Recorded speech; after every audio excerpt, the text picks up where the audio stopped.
All right, I'm starting with the frontal bone, which is anterior side of the skull, and turn around. Next is the occipital bone, which is on the posterior part of the skull.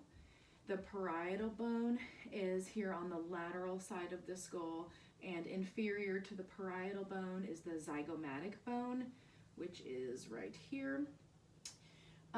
Anterior to the zygomatic bone is the maxilla, which is right here, anterior on the skull. Inferior to the maxilla is the mandible bone.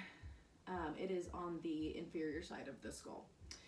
Inferior to the mandible is the clavicle right here, and posterior to the clavicle is the scapula right around here. Anterior to that is the sternum right down here in the front portion of the body.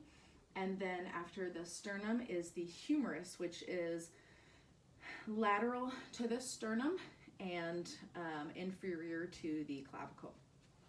Distal to the humerus is the, hold out your hand like this, radius, the radial bone.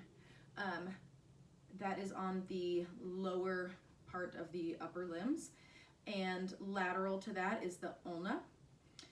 And distal to the radius and ulna are the upper limb phalanges. Next is the os coxae, which is here, and inferior to that is the femur, the largest part of the lower limbs.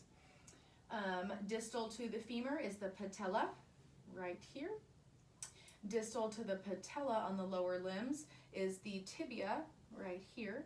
Lateral to the tibia on the lower limbs is the fibula right here.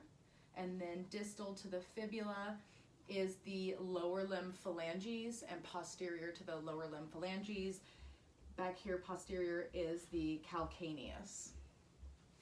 All right, that's it.